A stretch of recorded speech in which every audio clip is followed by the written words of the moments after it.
Welcome back to Morning Express, and well, a quick reintroduction of the panel that we have this morning to review the week's happenings. We have Senator Olekina, we also have Steve Ogola and James Mamboleo. Well, before we took the break, we were looking at dialogue and what this word dialogue means, and we got an idea from Senator Olekina what their idea of dialogue is, and he did mention that there is no other dialogue they're having other than having elections in 90 days. Let me bring in Mamboleo on your thoughts on that. First of all, we're trying to keep things within the confines of the law and the Constitution. Let's put it this way. Dialogue means a conversation. And a conversation, in my view, is going on in Kenya all the time. There are very many institutions responsible for conversations such as the nature that we are discussing here. For instance, Parliament. Parliament is a good place where if anybody needs to discuss about anything, they can do that. But let me tell you the dialogue that will not happen. The dialogue that is going to involve Uhuru Kenyatta and Raila Odinga, where Uhuru Kenyatta is expected to give something to Raila Odinga so that he pulls off his troops from the streets, he pulls off the national resistance movement from sabotaging the economy, and so on and so forth. That Gitonga is not going to happen. The dialogue that could happen is this one. You agree that probably this country has indeed a lot of challenges that we need to face as a nation. We have socio-economic, political challenges, and there are several institutions in which this can happen. But if there are certain things that we think we need to bring to the forefront and discuss, then we must frame those issues, and then those issues will be subject to systematic, methodical conversation or discussion, but not a closed-room discussion between Raila Odinga and Uhuru Kenyatta, where the ultimate goal is to assist Raila Odinga acquire some power. That is not a dialogue that is not going to happen. So call these people for who they are. If they want to sabotage the economy so that they can get to power, they will try, but they will fail. The Constitution is very clear. An election has been held. The president is going to be sworn in unless NASA takes a petition to court, which will fail. And you know NASA will not go to court, I can tell you. Do you know why? Because they have already shot themselves in the foot. They know that a petition against this election is dead on arrival.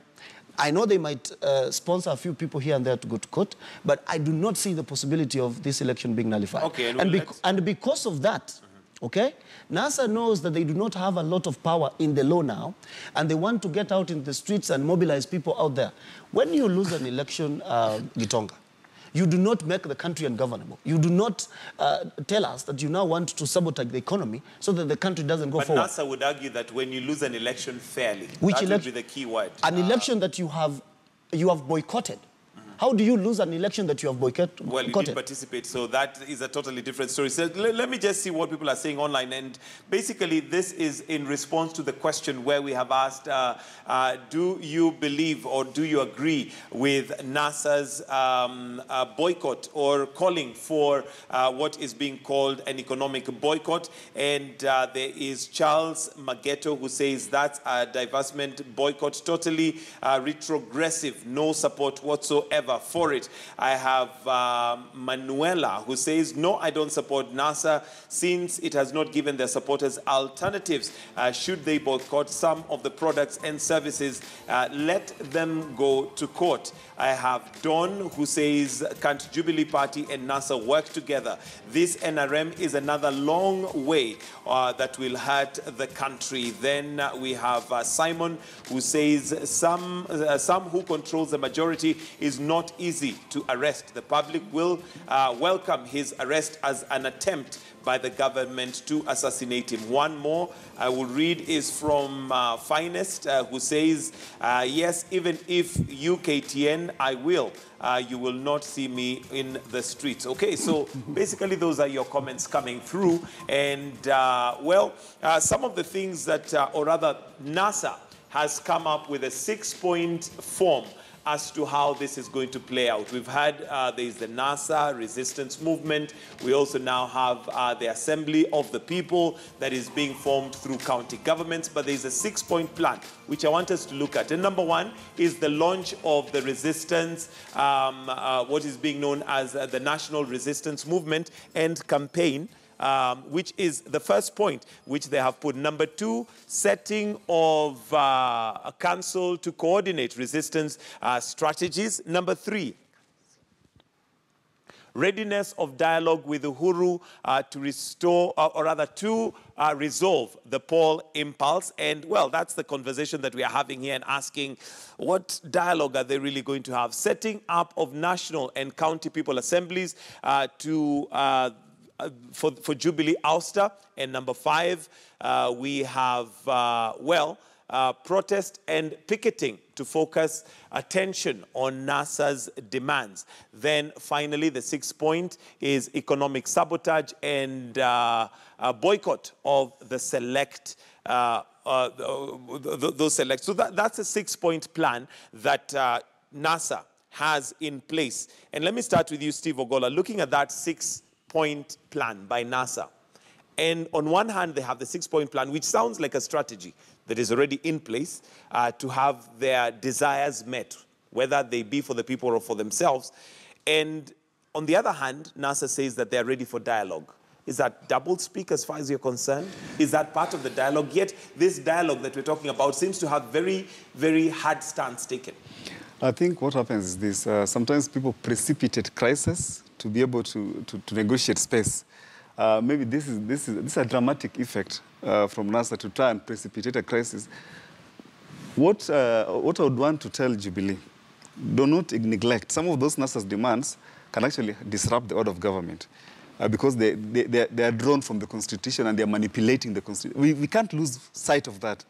That NASA is now manipulating the Constitution to their own benefit is something that Jubilee is not able to respond effectively to, and unless they open that window for concession. Because if NASA appeals, as long as they don't cite the companies and they don't disparage the names of, or maybe the reputation of those companies, because that can lead to litigation, those companies trying to reestablish their own brand. But as long as NASA is able to communicate a silent message to their supporters that maybe abstain from these goods and services because they are the people that are offending us, the people respond to that. So maybe what Jubilee can do is to stop people from responding to such. Maybe, I don't know how Jubilee strategies will do about that, but if NASA succeeds, that is not something that is unconstitutional, because basically what they are trying to do, they're saying people have a choice to choose what they want to do, what the service they get or not. Now, the second issue that is also harmful that may disrupt the order of government is this issue of demos. We saw in Ukraine, when Viktor Yanukovych tried to cling to power, his main opponent, Viktor Yushchenko, organized demos, the so-called Orange Revolution that lasted over 60 days from early November to well into January. And the people were picketing in the city squares every single day, carrying orange ribbons until the government had to concede to another election. Now, the challenge that NASA must have, unlike the West, where there's a shared and settled understanding that demos should not disrupt the lives and livelihoods of others, because if they do, it gives the government an opportunity to react with graduated force. So if NASA is able to maintain peaceful, violent-free protest, that for sure will affect the economy. I'm sure they'll argue that it's not their responsibility for them to... They have an unqualified obligation. It's just the police to provide Gitonga, the thing is this. Every citizen has an unqualified obligation to operate within the law.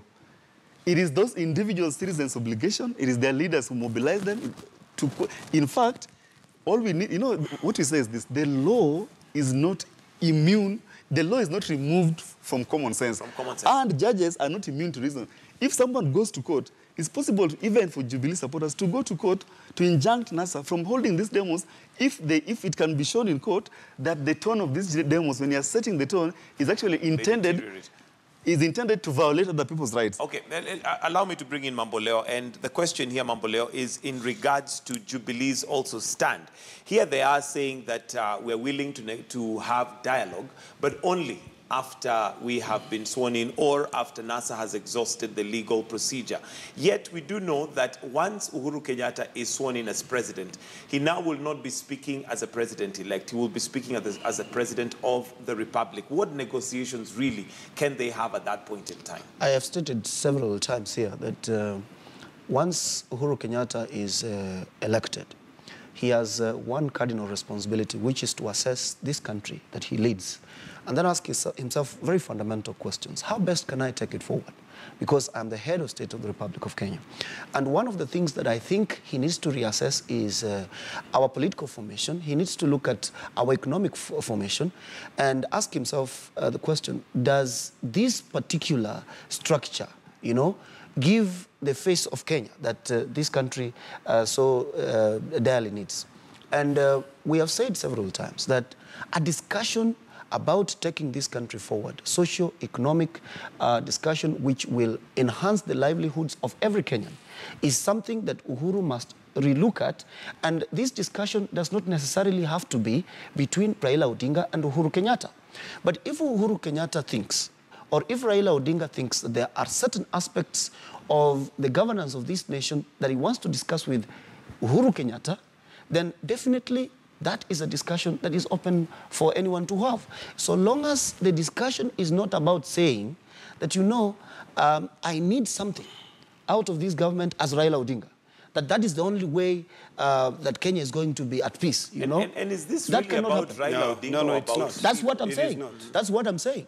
That for as long as this discussion is about how do we make this country better, okay?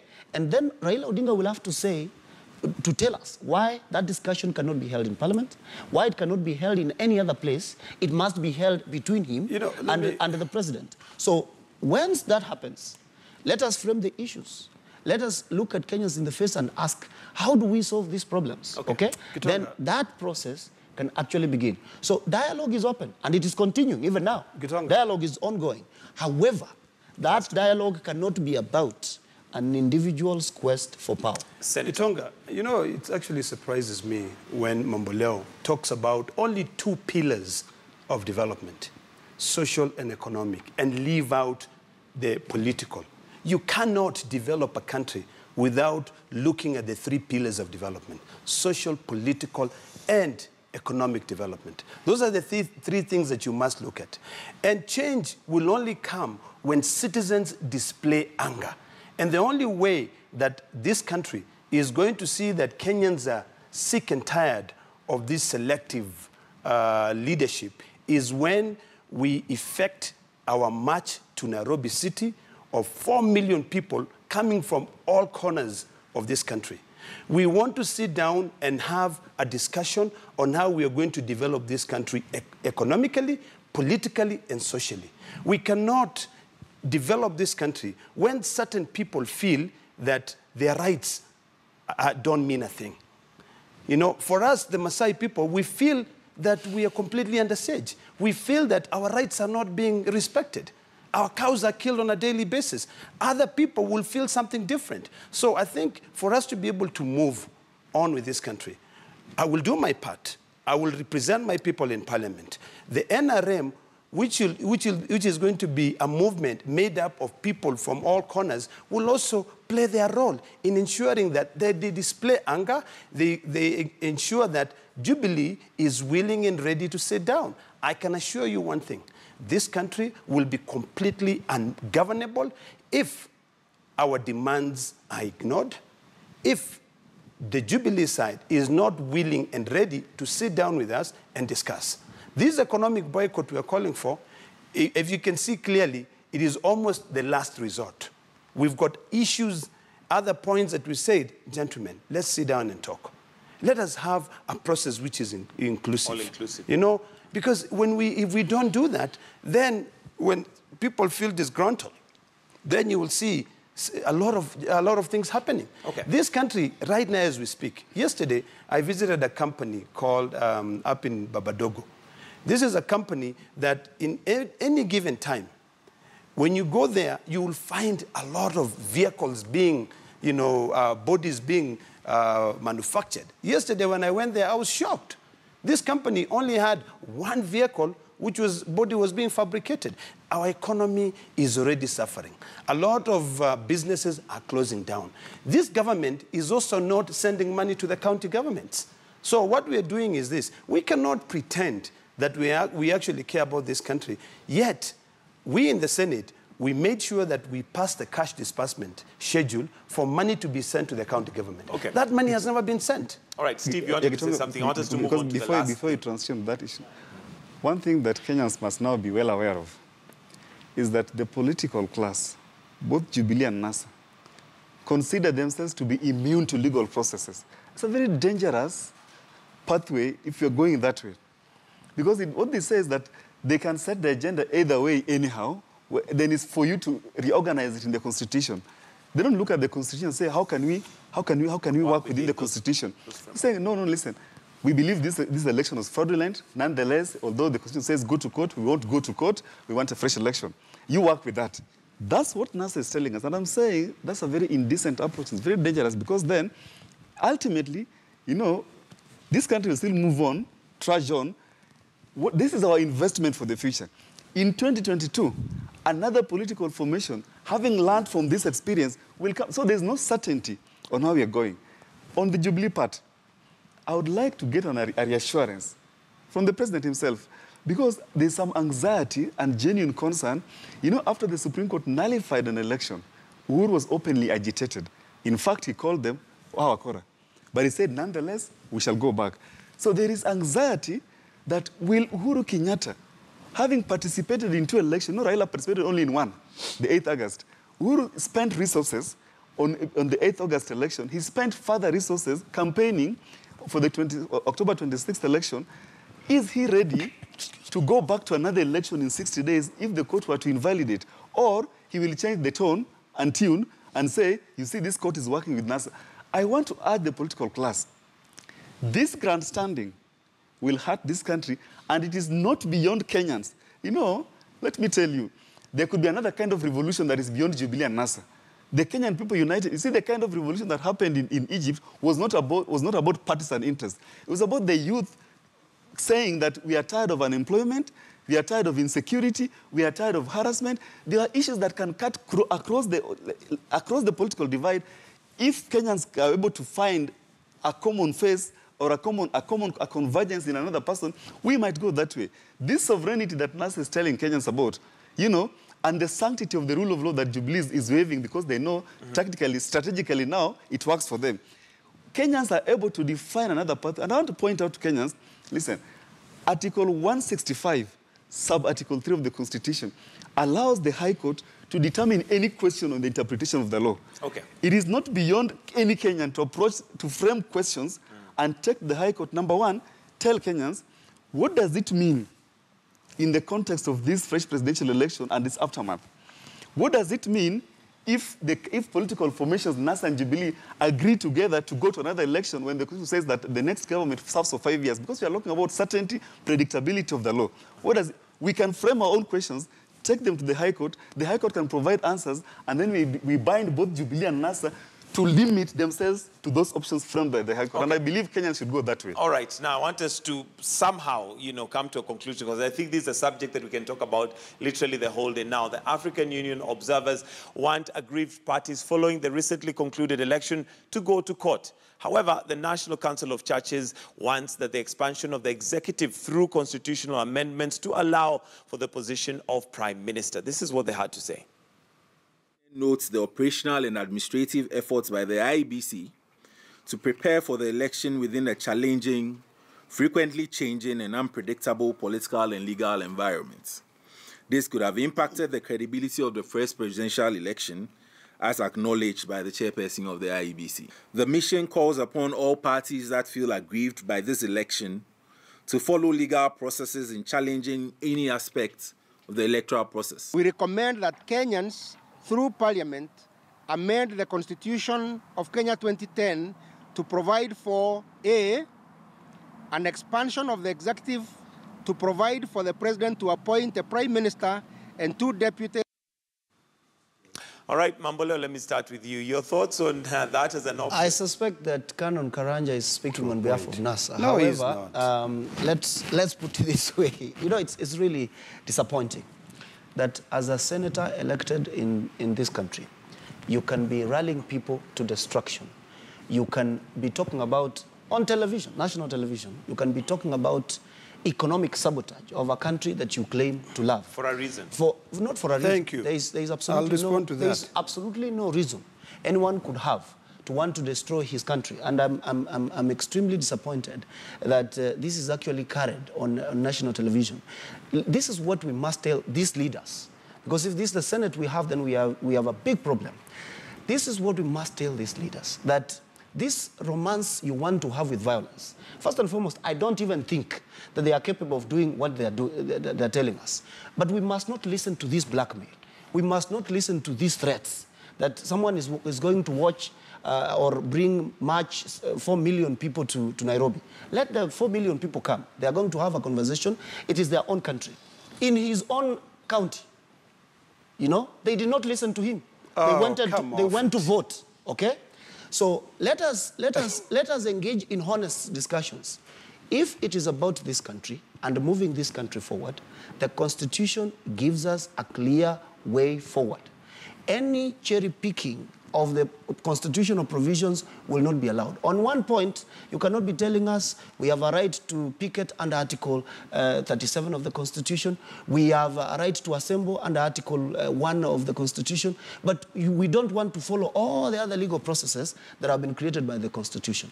NASA refused to go to the election. They boycotted it, as a result of which Uhuru has been declared almost unopposed. So what will happen is this. The president is going to be sworn in.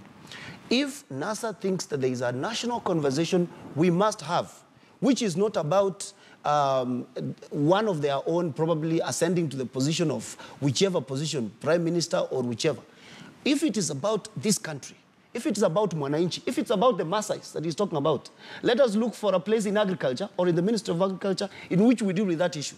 If it is about education, let us reform education. If it's about IEBC, there are processes of reformation of the IEBC. Okay. But if it is about quest for power, NASA wants to take power through the back door, then that is a discussion, Gitonga, that is placed outside the Constitution. It will not happen.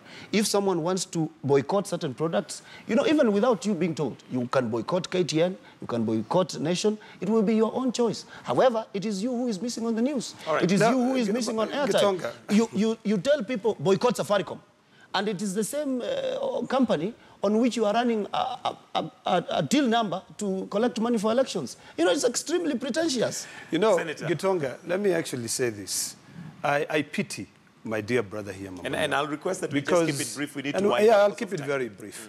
You know, this issue of psychophantazing really makes us, as human beings, become oblivious of our surroundings.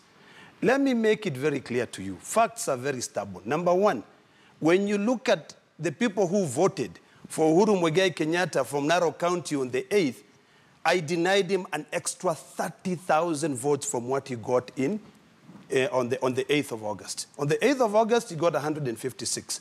On the 26th of August, he got less 30,000, despite the people who defected into his camp. Let me tell you, I was elected by the Maasai community to represent them, and not a single Maasai community voted for him. The other issue is that I think it is wrong for us to pretend that we really care about this country. I've listened to Mamboleo saying, oh, the senator wants to destroy this country because he's speaking on national television. Let me tell you, the people who want to destroy this country are people like Uhuru Kenyatta. First of all, he goes on national television when he's being handed in a certificate, and he says, I received the amendment laws, I did not assent to them because, oh, you know, people who are not happy, and then guess what? They're already law. You know, he had a choice to write and say, and send them back to Parliament. He didn't. Those laws were amended, they were actually gazetted yesterday. So it is wrong for us to be dishonest. If we want to be able to take this country forward, we have to do so the way NASA is doing it. Our approach is strictly constitutionally. We are actually following every steps of the Constitution. We are not being selective. We are not cherry-picking which articles applies to us here. It is very clear. Article 1, subsection 2 of the Constitution gives us the power as the representatives who have been elected by the people, and also the people themselves. The power belongs to the people. No one else has more power than the people. So we've chosen to be able to picket. We've chosen to be able to assemble. We've chosen to rally our supporters to form these public assemblies so that we can be able to demonstrate or actually be able to display our anger. And that is the only time that change will come to this country. All right, your closing comments, Steve. Gitonga, let us demystify the presidency. Once we demystify the presidency, we will deal with so much tension and be able to process things objectively and dispassionately within the law. Now, the Constitution has dispersed power at the presidency. State power is now distributed horizontally. The president is no longer as powerful as he used to be. You have the judiciary that is impervious to executive manipulation, that can reverse an election. You have a bicameral parliament that is supposed to be designed to offer effective oversight. We have constitutional commissions that are independent, insulated from external manipulation. That is the kind of dispersal of power. So the president really doesn't enjoy as much power as he used to do. Now, in terms of the second level is that dispersal of resources. Vertically, now resources, state resources, are being channeled between the national government and the county governments. The same way we care for the national government, let us also care for county governments, and the kind of discussion we could have, how much of those resources can we bring down to the county government so that people feel represented. The third aspect, which I think now there's a problem, is that of inclusivity, because inclusivity is being framed through political lenses, not constitutional lenses. The kind of inclusivity the Constitution talks about is that of inclusion of the marginalized groups, such as women and youth, and they're there. Inclusion of persons with disability, making sure that the cabinet as the face of the country. This other inclusion, I want to debunk it.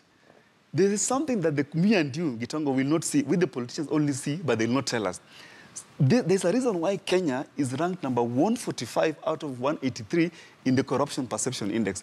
It could mean in terms of electoral politics that the struggle for the presidency is in fact a struggle for co-option into the club of resource managers. So that you must desperately get there, because if you are there, you're able to tinker with resource allocation. But that will not in any way improve the situation of Mwananchi, because how to improve the situation of Mwananchi in terms of resource allocation is first to have a discussion that says, well, we are unhappy with the 15%, Uhuru has been doing 30%, 40%, let's amend the Constitution, make it 45%. That really gives every Kenyan an opportunity to be included in the service delivery. Okay. That is the kind of framing, if you have, then will get us forward. The framing that takes us to an election in 90 days, in as much as I would have loved to go to an election, even tomorrow, the law does not allow it. If the political class does not agree, I invite Kenyans to activate the provisions of Article 165, Sub-Article 3, to go to court, to frame the issues there on what is permissible in the law through a pure interpretation of the law, and that is where we will bind NASA and Jubilee to limit themselves. All right, Mamboleo, your closing comments. We need to wind up. I want to tell our viewers that it's extremely important to avoid listening to the demagoguery that we are seeing from some quarters, and understand something very simple, that this is a country which is established under the Constitution 2010. For as long as political contests are going to be held under the Constitution 2010, then we are going to produce losers and winners in these elections. And once someone has won the election, there is only one option that is left, which is to swear that government into power, and the rest of the conversation can continue. Let us not engage in a scenario in which, because I did not win an election, then the whole house must come down. Let us go back and ask ourselves, what do we need to do so as to move this country forward? Let us, by all means, look at our social challenges, our economic challenges. Let us keep improving our political scenario as we go ahead. And I believe it behoves on every Kenyan, even when you are being told by Senator here that come to Nairobi, stop herding your cattle and come to Nairobi to just sit. Please stay at home. Make sure you observe the law. Make sure you rally only to that call that is reasonable, sensible, and in accordance with the Constitution and the law. Senator, closing comments very briefly, please. Gitonga, I just want to remind Kenyans that this is a country that I love dearly, and I will defend it. I'm given that right by the Constitution. I feel that there is selective discrimination of certain communities. I am really saddened by the event that took place in Laikipia, where over 400 cows belonging to the Maasai community and the Samburu community in Laikipia were killed. I want to remind Kenyans that the only way that we can be able to move forward is by including everybody and by caring about every single person who lives in this country. I want to call upon this government, the Jubilee administration, to really take action. We will be moving to court to be able to defend our people who are being who are being killed to ensure that they also have the right to live in this country. On the issue of this quagmire, on the issue of the challenges that we have, I want to call upon both my party and my coalition, as an NASA coalition, and the Jubilee administration to come together and discuss on how we can be able to include everyone in this country, to be able to have a peaceful election, an election that everyone will feel that their rights have been respected and that they have not been violated. Thank you very much, gentlemen. That's Senator Olekina. We also have James Mamboleo and Steve Ogola, who are advocates. Gentlemen, thank you for joining us this morning and basically giving us an idea of what has happened politically and where that leaves us. It's now 28 minutes to 9. This is Morning Express. For now, we take a short break. We'll be right back with stories making headlines.